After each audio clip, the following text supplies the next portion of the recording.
Ne parlez surtout pas de tâches ménagères à Francis, 43 ans. Je passe que l'aspirateur et je fais pas grand chose d'autre. Alors c'est sa conjointe qui fait absolument tout. Je finis à 22 h, je rentre beaucoup plus tard qu'elle et c'est pour ça que c'est comme ça. Selon l'étude, l'argument du manque de disponibilité lié aux contraintes professionnelles est fréquemment évoqué par les pères pour justifier une moindre implication dans certaines tâches domestiques. Et bien souvent, lorsqu'ils ont à en choisir une, c'est une tâche qu'ils affectionnent particulièrement. Alors moi j'adore cuisiner.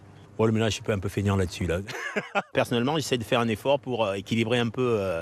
Mais elle, c'est vrai qu'elle en fait plus que moi. Pour autant, Odile, une retraitée, voit une réelle évolution du rôle des pères avec leurs enfants aujourd'hui. Quand je vois mon fils, les biberons, changer les couches. Et selon le rapport, certains pères ont même à cœur de permettre à leurs femmes de souffler un peu le week-end en participant aux tâches ménagères. Les gros ménages à la maison, on le fait samedi, tous les deux. Un an après que tu as eu les premiers enfants, si tu dois tout faire toute seule, c'est impossible. D'après l'Observatoire des inégalités, dans les années 80, les femmes géraient 70% des tâches ménagères. Aujourd'hui, c'est encore 66%. L'évolution reste bien mince.